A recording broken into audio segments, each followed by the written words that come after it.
Salut à tous, j'espère que vous allez bien, c'est Romain et on se retrouve aujourd'hui pour le traditionnel avant-match. C'est la rencontre de l'année mardi soir, le PSG reçoit le Bayern Munich et le staff l'a bien compris puisqu'ils ont joué la montre avec Mbappé qui a participé à une partie de l'entraînement aujourd'hui et qui pourrait figurer sur la feuille de match. Pas pour débuter, mais même un quart d'heure, on prend, vu la gueule du PSG ces derniers temps, même si personnellement je reste assez nuancé, je l'ai déjà dit dans des vidéos et on y reviendra un petit peu plus tard.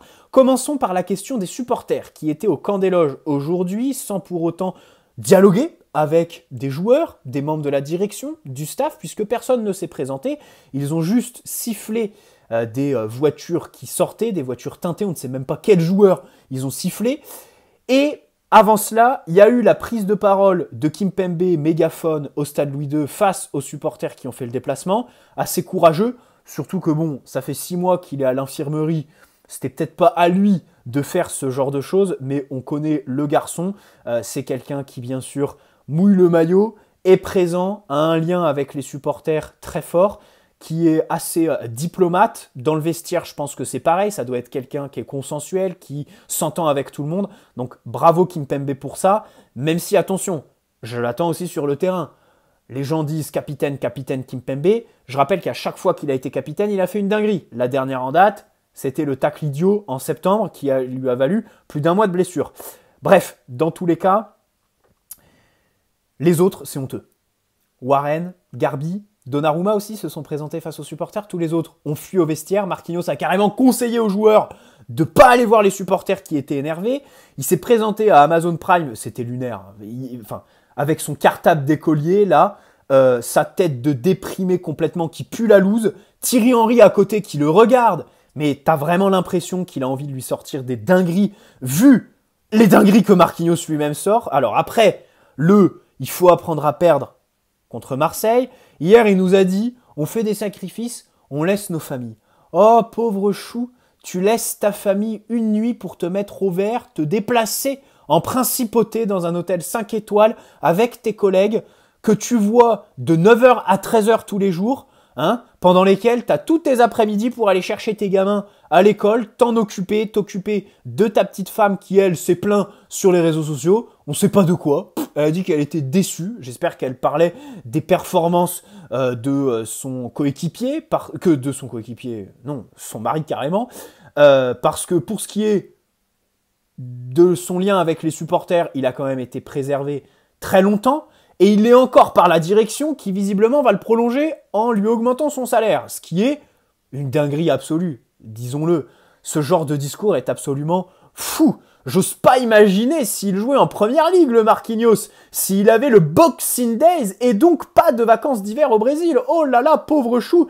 Mais qui viennent un petit peu vivre la vie des gens qui font les mêmes sacrifices que lui, voire plus, pour des salaires dérisoires, tout simplement. Le mec, on rappelle qu'il fait partie, comme tous nos joueurs, de toute façon, des défenseurs les mieux payés au monde. C'est comme Bernat au poste de latéral. Voilà, à chaque poste, nos joueurs font partie des mieux payés du monde. C'est formidable, tout va bien, bien évidemment. Alors, ça a pété dans le vestiaire entre Neymar, Marquinhos et Luis Campos. Neymar sur le terrain, c'était déjà plein de Vitinha et Ekitike. Bref, pour ce qui est du match à Monaco, j'y reviens pas. J'ai fait un débrief hier. Et je pense que c'est un match à oublier parce que Galtier a encore une fois fait des choix cataclysmiques. Et surtout, voilà, on avait beaucoup d'absents, pas l'équipe qui sera contre le Bayern mardi soir, pas de problème là-dessus. Mais par contre, ce qu'il trahit, ce match, c'est la tension qu'il y a dans ce vestiaire en fait. Là, j'ai l'impression que si on gagne contre le Bayern, ce sera plus une question d'exploit individuel de nos grands talents plutôt que de cohésion d'équipe. Parce que là, j'ai l'impression qu'on a même perdu ça en fait. Les mecs ne sont même pas solidaires. Alors oui, dans les vestiaires, ça arrive, que ça pète, qu'il faut avoir des paroles crues par moment. Mais à un moment donné, là, on nous a même dit que c'est revenu aux oreilles des monégasques. Parce que sur le terrain, on s'insultait limite, entre nous. Et que dans le vestiaire, on l'aurait fait, pas dans le vestiaire, mais dans les couloirs et tout. Bon, bref, c'est n'importe quoi. On espère que mardi, on va avoir le fameux interrupteur dont Daniel Riolo parle. Bon. Et pour ce qui est des supporters, oui, j'oubliais, les supporters qui sont venus au camp des loges aujourd'hui, les mecs, ils ont attendu 4 heures. Franchement, bravo à eux. On peut tout dire. C'est que du foot. attendez le match contre le Bayern, ça se trouve, on va gagner. Mais qu'on gagne ou pas, qu'on se qualifie ou pas, on sait très bien, les gars, qu'on va pas gagner la Ligue des Champions cette année. Et si on se fait pas humilier contre le Bayern, ce sera un miracle. Et puis même, si on gagne, si on fait à la fin une bonne saison, mais on sait très bien que ça aura tenu à nos individualités, à Mbappé, à Messi, à Verratti, et certainement pas à la direction de ce club, à comment il est géré au quotidien. Et il faut changer quelque chose dans tous ces compartiments-là. Ça ne changera absolument rien, une victoire mardi, même une qualification. Tout simplement. Parce qu'on les a déjà eues, les qualifications avec Pochettino. Et puis au final, bah voilà, on en est là, tout simplement. Bon bref, Mbappé. Selon l'équipe, il a recouru, il a fait une partie de l'entraînement avec les joueurs qui n'ont pas ou peu joué. Je sais pas parce que il y a personne qui s'est présenté face aux supporters. Donc là, au camp des loges, ça c'est tout bonnement honteux. Hein. Tu vois tes supporters qui attendent des comptes dehors. Franchement, quelqu'un du staff vient parler, vient essayer de faire le diplomate, je sais pas, un joueur, un truc, faites un truc, je sais pas. Mais juste renforcer la sécurité, c'est lamentable, pitoyable par rapport aux supporters qui demandent des comptes. Bon, Mbappé était là, bon, c'était certainement pas à lui, bien évidemment, de se présenter face aux supporters, hein. Quoique c'est une figure consensuelle, mais bon, on sait que lui, c'est un des seuls qui répond présent, même si, attention, il y a des gens qui disent que c'est le pompier pyromade parce que son Luis Campos et donc indirectement Galtier, c'est lui qui le demande. Je ne suis pas totalement en désaccord avec ça. Bref, bon, c'est pas le moment d'ouvrir ce dossier. Selon l'équipe, il a recouru, il a fait une partie de l'entraînement. Selon le Parisien, il sera carrément dans le groupe. Ça, c'est Dominique Sévérac, comme d'habitude, lui, il met pas de pincette, hein, il nous dit carrément qu'il sera dans le groupe, parce que l'équipe, eux, ils ont dit qu'il y avait des possibilités, des chances de le voir, et que l'entraînement de demain sera déterminant pour lui. Pour moi, ok, même un quart d'heure, ça peut changer la face de l'équipe. Là-dessus, pas de problème, c'est évident. Mais ça reste de la folie de prendre un risque. Alors que, il y aura quand même un match retour. Je rappelle que c'est que le match aller, calmons-nous, voilà. Ensuite, Mbappé, quand il revient de blessure, il a besoin d'un petit temps. C'est pas Marco Verratti qui revient à son top niveau tout de suite. J'ai cité le match contre Dortmund qu'on gagne 2-0 au parc alors qu'il a un rhume. Et au final, il démarre sur le banc, il rentre. Son entrée, il n'est pas très bon, quoi. Il fait juste des efforts défensifs, comme je disais. La demi-finale contre Manchester City. Le Final 8, où il n'est pas non plus extraordinaire. Et surtout, il loupe sa finale. Et puis surtout, il y a la Ligue 1 à assurer, les gars. En fait, là, on parle du match de mardi. Mais en Ligue des Champions, comme je disais, si on passe, on sait très bien qu'on se fera éliminer à un stade supérieur. Jamais on ira au bout de la Ligue des Champions. Et si on passe en Ligue des Champions, qu'est-ce qui a beaucoup de chances de se réaliser ? Eh bien, le fait qu'on lâche la Ligue 1, tout simplement. Alors que là, en réalité, si on passe contre le Bayern, on augmente nos chances de faire une saison blanche parce qu'on va se concentrer sur le quart, on va encore lâcher des points en Ligue 1, et au final, on se fera éliminer en Ligue des Champions, c'est sûr et certain. Je parle crûment. Tout ça pour vous dire que ne prenons pas de risque avec Mbappé. On a un classico contre Marseille en Ligue 1. Il ne faut pas laisser le titre. On n'est que à 5 points des Marseillais. Et on va en laisser d'autres des points d'ici à la fin de saison. Surtout si c'est finito, hein, parce que les joueurs auront le moral dans les chaussettes et plus rien à branler du championnat. Soyons clairs. Donc économisons Mbappé. En plus, quand il revient, il n'est pas très bon. Après, vous me direz, un Mbappé pas bon, fracasse et Ekitike et machin chouette bidule solaire.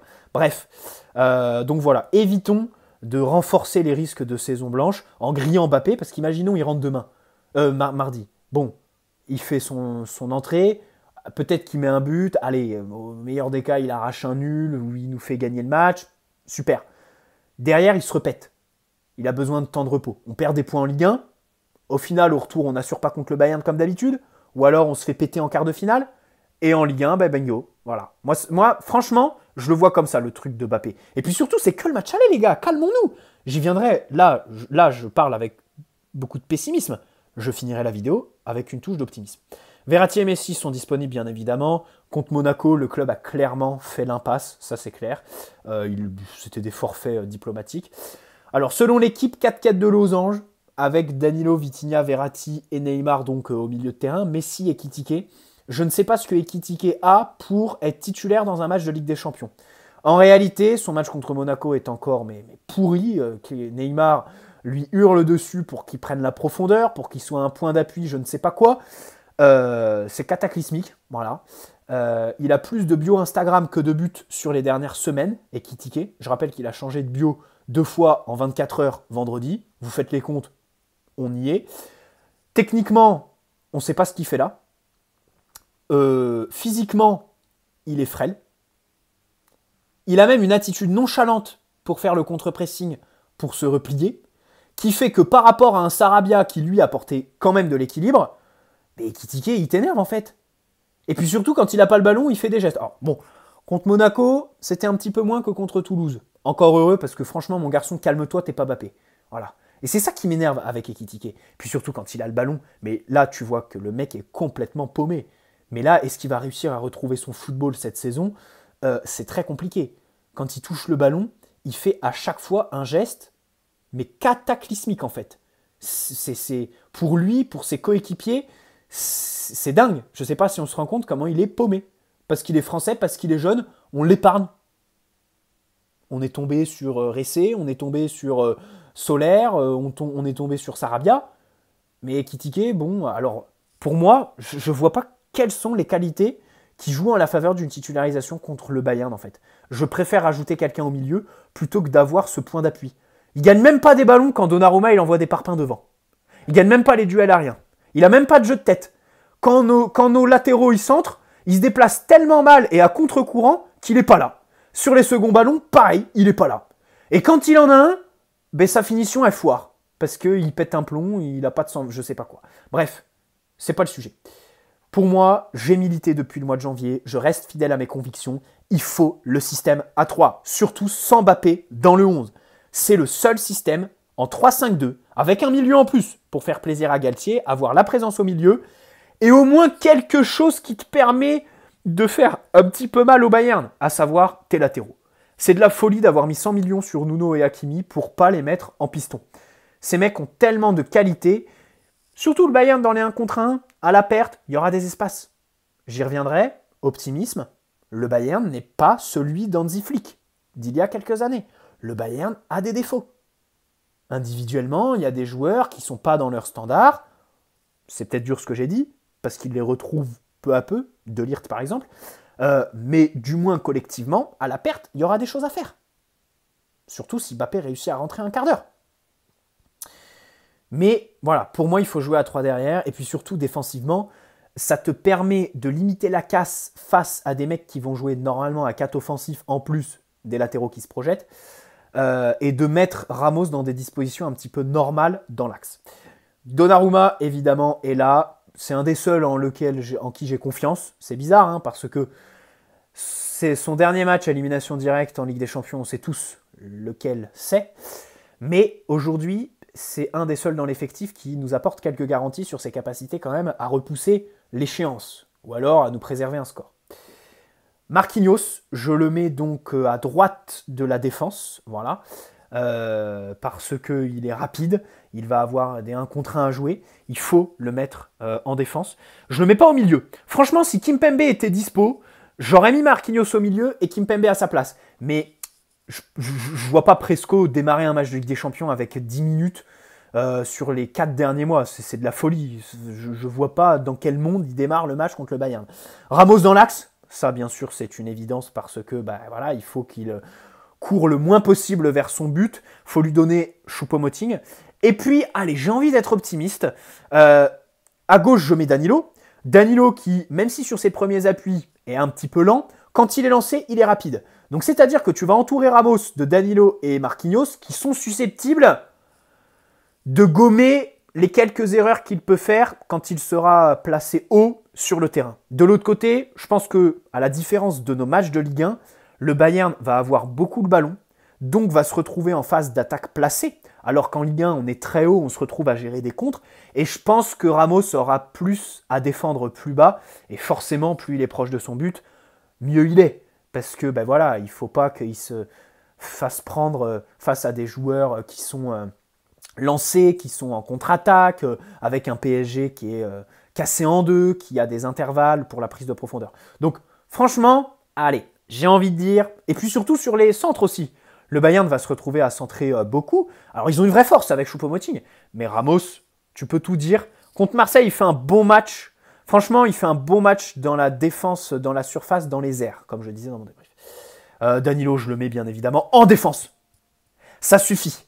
J'espère, franchement les gars, mardi soir, pensez à moi, si Galtier met un 4-4 de losange avec Danilo Sentinelle et Verratti relayeur. Je le dis, s'il fait ça, il faut brûler le Parc des Princes avant le coup d'envoi.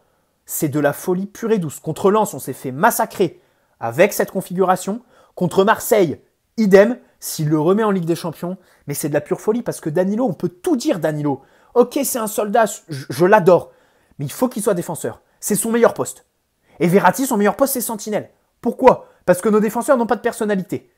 Nos défenseurs ne font pas progresser le ballon. Donc Marco Verratti doit jouer bas pour permettre à Neymar, Messi d'évoluer un cran plus haut et à lui aussi d'être un petit peu dans ses standards parce que plus haut, du coup, il est sevré de ballon en fait. Il touche des ballons dans des zones où tout le monde est derrière, personne n'est devant le ballon et donc il n'a aucune solution de passe, Marco, qui évidemment à chaque fois qu'il a le ballon cherche à faire une passe vers l'avant. Du coup, s'il n'a pas de solution vers l'avant, tout de suite, c'est sûr qu'il perd des ballons, plus que Vitinha, Ruiz et tout ça, qui eux, comme ils veulent pas faire de passe vers l'avant, c'est sûr que c'est facile de la donner à Messi, Neymar, ou alors à la faire derrière, quoi, ou latéral, hein, c'est sûr et certain. Hein. On en revient au même problème. Hein. Moi, je suis désolé, je suis le genre de personne qui n'aime pas tomber sur les joueurs, un, qui prennent des risques pour l'équipe, et deux, veulent à chaque fois dans leurs intentions porter le jeu vers l'avant, tout simplement. Je préfère tomber sur les nullards qui techniquement sont pas bons et qui surtout se cachent derrière nos individualités à leur donner le ballon d'un air de dire vas-y, hein, c'est sur toi que le projet repose. Moi, avoir de la personnalité, c'est le dernier de mes problèmes. Bref. Hakimi, piston droit, Nuno, piston gauche. Voilà, bien évidemment, c'est sur eux que notre animation offensive va reposer. Hakimi, il a marqué contre Toulouse, but à l'extérieur de la surface. Je rappelle aussi qu'à l'intérieur, dans les 1 contre 1, même si première partie de saison, il loupait pas mal de duels, j'en ai un en tête lors du premier Classico, c'est quand même quelqu'un qui a des qualités de finition, qu'il avait montré à l'Inter notamment. Donc je compte sur eux, bien évidemment. Vitinha, je le mets au milieu, bon, c'est un peu par défaut, quoi. Verratti, comme je l'ai dit, Sentinelle. Et puis, pour le troisième au milieu, eh bien écoutez, même s'il marque contre Monaco, il prend l'eau au milieu de terrain, c'est la vérité. Mais de l'autre côté, si on fait un état des lieux, les titis, il faut les traiter comme n'importe quel autre joueur. C'est-à-dire, quand ils font des erreurs, il faut le dire. Et il faut aussi regarder cet effectif avec objectivité. Qui est meilleur que Warren Zaïre-Emery aujourd'hui? Qui est plus tonique au duel que lui? Même si il en a perdu contre le milieu de Monaco, c'était pas pire que Ruiz contre Marseille. Et qui apporte plus de personnalité que Warren Zaïre-Emery dans ce milieu de terrain aujourd'hui? Personne. Renato est aux fraises. Ruiz, c'est catastrophique, Ruiz. Ça ne doit pas démarrer un match couperé de Ligue des Champions. Donc je titularise Warren Zaïre-Emery. Voilà, c'est. Alors je suis persuadé que Galtier ne le fera pas de toute façon. Hein. On va partir avec un Ruiz, un Soler, je ne sais quoi. Quoique Soler a beaucoup joué contre Monaco. Peut-être que ça va dans le sens d'une non-titularisation. Je ne sais pas comment le prendre en réalité. Ou alors lui donner du rythme. Je ne sais pas trop dans quel sens le prendre. Mais voilà. Je titularise Warren. Et puis devant, Neymar, Messi, eux, ils sont attendus.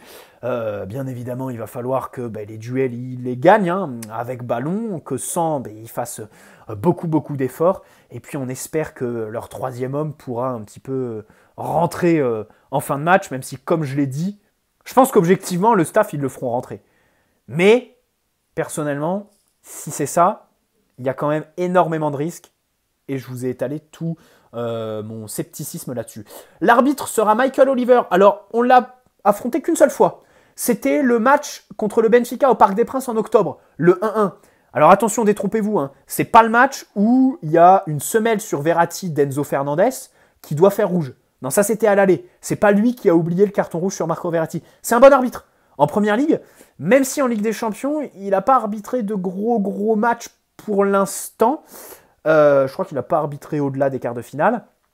Mais en Première Ligue, c'est quelqu'un qui laisse beaucoup le jeu se faire, jouer. Donc Neymar, s'il te plaît, si tu prends un coup, ne te roule pas par terre, ça sert à rien, il ne sifflera pas, dites-lui, voilà. Et ça me paraît quand même être un des meilleurs arbitres de la planète. Franchement, hein, je pense que c'est vraiment un très bon arbitre. Les fois où tu le vois, parce que autant en Ligue des Champions, il n'a pas, il a pas eu de finale ou de demi-finale, mais en Première Ligue, par contre, il a des grosses affiches qui sont bien évidemment au niveau Ligue des Champions, et il arbitre vraiment plutôt bien, donc ça, je suis content, c'est un bon point. Et puis j'aimerais finir sur une touche d'optimisme, cette vidéo. Pourquoi? Comme je disais, le Bayern n'est pas une équipe parfaite. Défensivement, on va avoir des espaces à exploiter quand on récupérera le ballon. L'idée, c'est évidemment d'être assez vertical, bon, tranchant dans les duels, pas nous pondre les bouses de contre-attaque qu'on a fait au Vélodrome, et puis essayer d'être un petit peu plus serein dans nos sorties de balles, ne pas esquiver nos latéraux qui, eux, doivent absolument se projeter, faire des efforts, solliciter leur vitesse, leur volume de course tout simplement. Et puis le but à l'extérieur ne compte plus double. Donc franchement, je vois un match qui sera un round d'observation au moins 20-30 minutes. Voilà. Je vois bien une demi-heure sans grosse occasion de part et d'autre. Bien évidemment, le Bayern aura la possession. Et je pense que c'est pas plus mal pour nous. Comme je le disais sur le cas Sergio Ramos, là, ça va pas être le PSG de Ligue 1 qui se fait prendre sur des contre-attaques. Parce qu'on jouera bas. On va beaucoup défendre dans des 1 contre 1. Donc si nos joueurs sont concentrés, il y a moyen de faire mieux que quand tu es obligé de faire des contres, comme contre Monaco par exemple. Contre Monaco, on a eu la possession la plupart du temps. Alors Marseille, c'était par contre un match à part. Marseille, c'est le match qui ressemble le plus à ce qui va nous attendre mardi soir. Mais comme j'ai dit dans mon débrief, Marseille, je ne pense pas que le Bayern nous pressera comme eux. Oui, ils ont un gros pressing, le Bayern. Je ne dis pas que le Bayern ne presse pas. Je dis que simplement, il faut regarder le match contre Marseille. La débauche d'énergie qu'ils ont eue, c'était extraordinaire en fait. C'était carrément du jamais vu cette saison, tout simplement. C'est dingue, les 11 joueurs, gardiens, comment ils ont couru en fait. Et le Bayern, je ne les vois pas match aller de Ligue des Champions à l'extérieur comme ça, avoir une telle débauche d'énergie, se livrer autant. Surtout que le but à l'extérieur ne compte plus double. Et ça, croyez-moi, même si on n'en parle pas beaucoup, je suis persuadé que les staffs, ça joue beaucoup pour eux dans leur approche de ce genre de match. Voilà. Nagelsmann a répété en conférence de presse qu'il craignait le PSG malgré les absents, qu'il pensait que Mbappé serait prêt, que c'était du bluff de la part du PSG. Donc franchement, allez, je finis sur cette touche d'optimisme. Et puis, on espère que le PSG gagnera, bien évidemment, ou au moins préservera le score, même si je pense que pour se qualifier, il vaut mieux gagner dès mardi soir. Parce que là-bas, ça risque par contre d'être un match beaucoup plus ouvert. Voilà, ça risque d'être une partie de ping-pong. Comme je l'ai beaucoup dit, bonne soirée à tous. N'hésitez pas à poser un like si cet avant-match vous a plu, vous abonner si ce n'est pas déjà fait. Et on se retrouve très vite, bien évidemment, mardi pour le débrief. Et demain, s'il y a une grosse info concernant la compo, peut-être que j'allumerai la caméra. Mais dans tous les cas, mardi soir, débrief. Bonne soirée, bonne Saint-Valentin à vous mes amis. Et on est bien évidemment optimisme. Allez Paris, ciao.